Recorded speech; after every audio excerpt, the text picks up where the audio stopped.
belajar rukun iman yang keenam, qada dan qadar. Apa dia anak-anak? Qada dan qadar. Pandai anak-anak saya. Baiklah, rukun iman yang keenam, qada dan qadar. Okey, hari ni Ustazah nak terangkan maksud qada dan qadar. Okey, maksud qada, Allah menjadikan sesuatu. Contohnya Allah jadikan manusia tu besar ke tinggi tu, itu maksudnya qada. Okey, kalau qadar pula maksudnya anak-anak, dia ada berkait. Kalau tinggi mesti ada yang rendah. Boleh faham tak? Pandai. Okey, sekarang kita nak tengok apakah kesan kita beriman kepada qada dan qadar. Okey anak-anak, orang yang beriman kepada qada dan qadar, rukun iman yang keenam, pertama sekali dia akan jadi tenang, dia jadi senang je. Okey, yang kedua, dia akan yakin dengan apa yang Allah bagi. Contohnya, Allah jadikan awak putih, awak bersyukur. Allah jadikan awak hitam, awak pun bersyukur. Dia tak kisah. Kalau orang ejek ke, dia tak kisah. Dia relax aja. Kemudian kebaikan kesan orang yang beriman, dia tidak mudah putus asa. Contohnya kalau kita periksa dapat nombor 2, boleh sedih tak?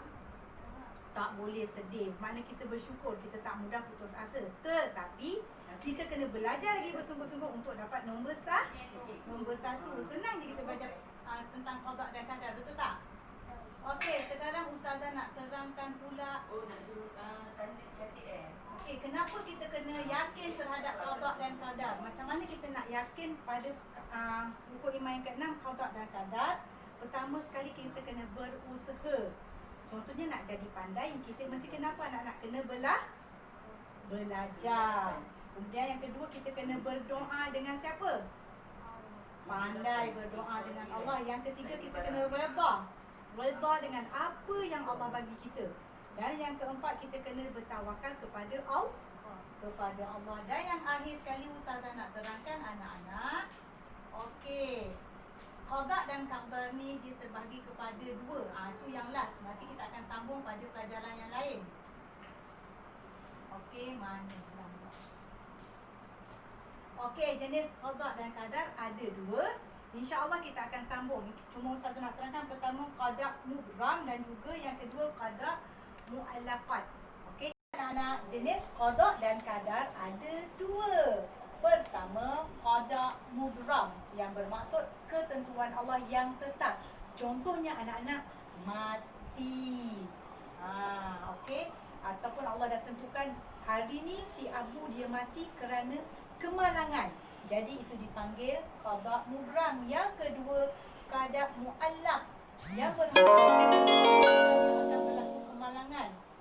Tetapi Allah selamatkan dia. Sepatutnya contohnya Abu hari ni Allah cakap dia nak kena langgar. Tetapi Allah selamatkan dia kerana apa? Semasa Abu nak keluar rumah tadi, dia baca doa naik kenderaan. Jadi Allah selamatkan dia daripada kemalangan. Itu dipanggil qada mu'allaq. Kemudian anak-anak, Ustazah nak terangkan hikmah qada dan qadar. Orang yang beriman kepada qada dan qadar, ada kebaikan yang Allah Ta'ala kasih.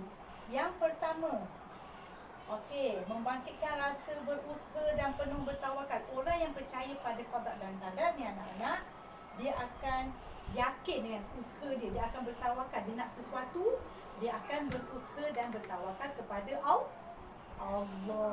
Pandai. Yang kedua, sabar menghadapi cubaan. Kalau orang datang kacau ke, kalau Allah bagi dia jadi miskin ke, dia tetap sabar. Kemudian yang ketiga, tidak sombong bila dia berhasil ataupun dia gagal. Kalau dia pandai, dia tak sombong. Tapi kalau dia gagal, contohnya dia pandai, tetapi sekali periksa dapat nombor 10, dia tak kisah. Dia tetap bertawakal. Dia tahu itu ketentuan Allah, qada dan qadar Allah. Yang keempat, sabar menerima kenyataan sehingga terhindar daripada sifat iri dan dengki. Dia tak ada sifat dengki daripada orang, dia sabar. Orang dengki dia ke, dia tak akan balas. Dan yang akhir sekali, meningkatkan kesabaran, ketakwaan dan hidup istiqamah. Hikmah orang yang beriman kepada qada dan qadar, dia tidak sombong, dia sentiasa sabar, dia akan bersyukur dengan apa yang Allah Ta'ala bagi. Anak-anak, itulah tadi hikmah beriman kepada qada dan qadar. Jadi anak-anak, sebagai manusia, sebagai apa? Kita makhluk Allah manusia ni ditugaskan untuk berusaha, berikhtiar untuk mendapat kebaikan dan keredaan Allah Ta'ala.